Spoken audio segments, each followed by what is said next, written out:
રહી છે, લોકો મંદી અને મોંઘવારીનો સામનો કરી રહ્યા છે, આ તમામ પ્રશ્નોની વિસ્તૃત ચર્ચા થાય એ માટે વિપક્ષને પૂરતો સમય ફાળવવા માટે અમે માગણી કરી છે અને સાથે સાથે બહુમતીના જોરે એક જ તરફી ચર્ચાઓ ના થાય ને વિપક્ષને ચર્ચા કરવા માટે મોકળું મેદાન મળે, જેથી કરીને પ્રજાના જે પ્રશ્નો છે, પ્રજાની જે તકલીફ છે, સરકારનો ગેરવહીવટ છે, સરકારમાં યોજનાઓમાં જે ભ્રષ્ટાચાર થઈ રહ્યો છે એ ઉજાગર થાય એ માટે સમય ફાળવવાની માગણી કરી છે.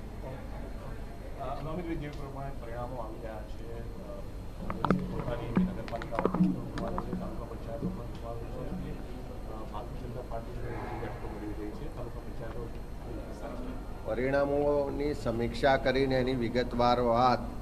થોડી વારમાં જ પ્રદેશ કોંગ્રેસ સમિતિ તરફથી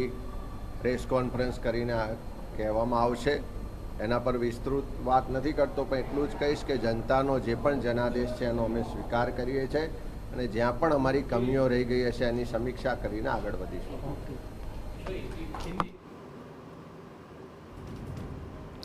તો અમિત ચાવડા હવે કહી રહ્યા છે કે જ્યાં પણ કચાશ રહી ગઈ છે તેની સમીક્ષા કરવામાં આવશે, હારની સમીક્ષા કરશે અને સ્થાનિક સ્વરાજની ચૂંટણીમાં કોંગ્રેસના સુપડા સાફ થઈ ચૂક્યા છે.